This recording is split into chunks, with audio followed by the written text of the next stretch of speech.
Thank you, Mr. Mayor, and good morning. Now, you mentioned there's been a lot of demonstrations over the last few months, and there certainly have been. I've been at many of them. I was at the three different freedom rallies which took place in Trafalgar Square on the 26th of August, 19th of September, 26th of September. And I spoke at one of them on the 19th of September.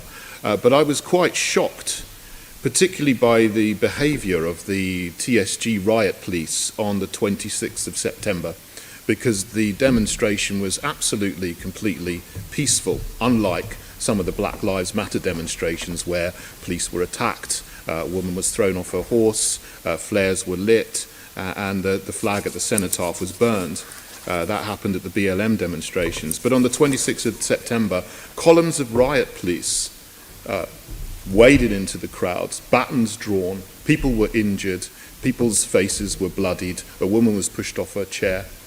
That, to me, is unacceptable behaviour from that unit of the Metropolitan Police. Who gave the order for that to happen? Chair, I'm not sure if I just don't know enough about the facts. I'm not sure if I can accept the premise of the facts as set up by the Muslim member. Would you accept Would you accept that that's acceptable behaviour by that unit of the Metropolitan Police? Well, Chair, I hope I gave quite a full answer explaining how operationally these things work with gold, silver and bronze, and the experience of individual commanders. But if the member has particular issues or a complaint to make about police conduct on that day, I suggest he takes them up with both the MPS and the PC, which is the appropriate thing to do rather than this forum. I'm not abreast of the facts, and I can't, determine. Well, what I can ask you about is your tweets, because on the 26th of September you tweeted, "This is not acceptable. I urge all protesters to leave now. Large gatherings are banned for a reason. You are putting the safety of our city at risk." That was you. Whereas on the Black Lives Matter demonstration, you put out a statement saying, "I stand with you and I share your anger and your pain."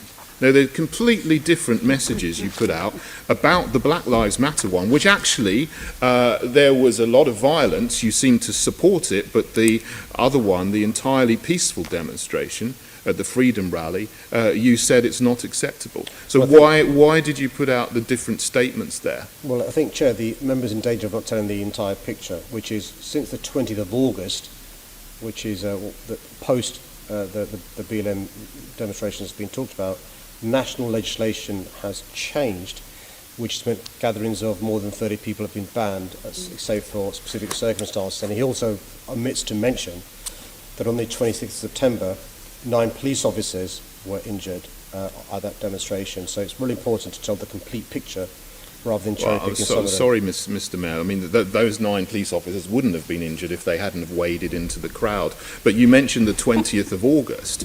Let's look at last week, because last weekend there was a demonstration a rally of 3,000 Shia Muslims gathered in Marble Arch for Ashura and marched up Edgware Road. And then on Sunday, the next day, there was another gathering where, again, a large crowd of Shia Muslims gathered at Marble Arch for Arba'in and marched down Park Lane. So are you saying then, on the basis of what you've just said, large gatherings shouldn't be allowed? Why were those demonstrations allowed, and why did you not say anything about those, whereas you did say something about the 26th of September Freedom Rally? I've not got those facts with me, Chair. I'm happy to take them away and get a response sent to the member offline. Fine. I think you should be consistent, Mr. Mayor, if you're putting out the message there. But there is one thing that is very disturbing, actually, also about the 26th of September, which was later on in the day. A very, very well-respected German doctor, Dr. Heiko Schörning, who is the chair of the World Doctors Alliance, was arrested in Speaker's Corner just for speaking truth about coronavirus. You might not agree with you, but certainly I would agree with what he says. Why was he arrested and he was held for 22 hours without charge by the police for speaking at Speaker's Corner? Do you agree with that, Mr. Mayor? I mean, Chair, we're in danger of becoming ridiculous, me being asked about individual cases. I mean, the Met Police deals with more than 2,000 protests or demos a year.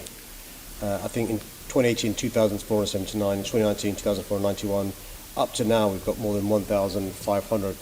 But if there's any particular cases for which the member's concerned, rather than raising them at Mayor's question time, I'm more than happy if he writes to me in advance or speaks to me or gives me notice. I'll get the facts and happy to debate them. Yeah, here or Mr. elsewhere. Mayor, I don't think it's ridiculous at all, because you are the Mayor of London, you are the Police and Crime Commissioner for London. These are all things which have been cases that have had high recognition that a lot of people are concerned about, but I see that you are not able to give me any answers about that at the moment. So I think I'll have to end my questioning here and hope that you can explain those incidents to me in a letter. Thank you.